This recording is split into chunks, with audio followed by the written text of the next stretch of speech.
আলেমরা পালায় না হাসিনা পালায়? পালালো কে?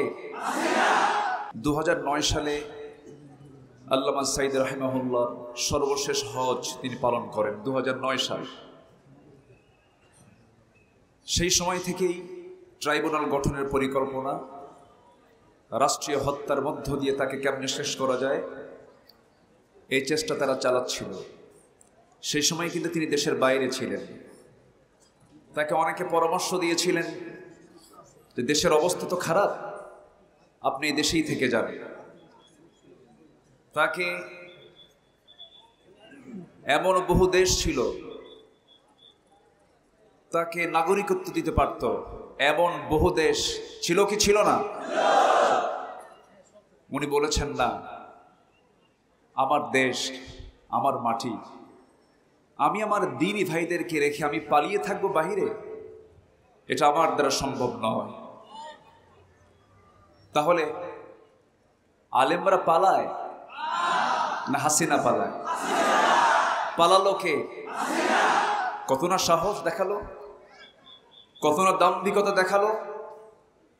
আল্লাহ তাআলা ফেরাউনকে পানিতে চুবিয়ে মেরেছেন, নমরুদকে ন্যাংরা মশা দিয়ে বিদায় করেছেন। এদেশের ইতিহাসে একটা রাষ্ট্রপ্রধান পালিয়ে যায় এমন রেকর্ড তারাই সৃষ্টি করেছে। এটার মূল কারণ কি জানেন? আলেমদের গায়ে আঘাত করেছে।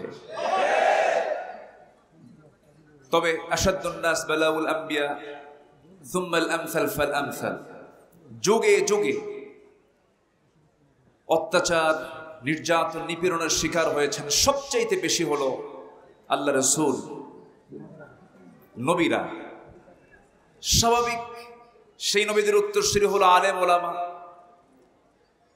ইমামে আযম আবু হানিফা রাহমাতুল্লাহ আলাইহির শাহাদত বরণ হয়েছে ৬০ বয়সে। সৈয়দ আহমদ ইবনে হাম্বলের উপর অত্যাচার নির্যাতন হয়েছে ৬০ উপরে। আল্লামা সাইদ রাহিমাহুল্লাহ তাদেরই তিনি যোগ্য উত্তরসূরি ছিলেন। আমরা তার জীবন কর্ম নিয়ে যে কথা বলবো সময় তো নাই, সময় খুবই অল্প। সবাই দোয়া করবেন আল্লাহ তাআলা যেন তার কবরটাকে জান্নাতের টুকরা বানায় দেয়। তিনি ছিলেন মানুষের মনোজগতের এক মুকুটহীন সম্রাট। তিনি দুনিয়ার মুকুট পাননি, বাহ্যিক কোন সিংহাসন তিনি পাননি, কিন্তু দেশের অগণন মানুষের হৃদয় রাজ্য তিনি জয় করতে পেরেছিলেন। তার রেখে যাওয়া যে আদর্শ, তার মাথা থেকে পা পর্যন্ত তার গোটা দিলটা কাঁদত শুধু একটাই, তার ফিকির জিকির সেটা হচ্ছে আনাকিমুদ্দীনা ওয়ালা তাতাফাররাকু ফীহি লিইয়ুযহিরাহু আলাদ-দীনি কুল্লিহি ওয়া কাফা বিল্লাহি শাহীদা। তার যে চেতনা, তিনি সারা জীবন যে কাজ করেছেন, তাকে ভালোবাসা মানে তার আনুগত্য করা। আসুন তার রেখে যাওয়া আদর্শকে, ওয়া ইয়াবতাগি গায়রাল ইসলামি দীনান ফালান ইউকবালা মিনহু, দিন হিসাবে একমাত্র ইসলামকে গ্রহণ না করলে তার কোন আমল কবুল করবেন না। তিনি কে?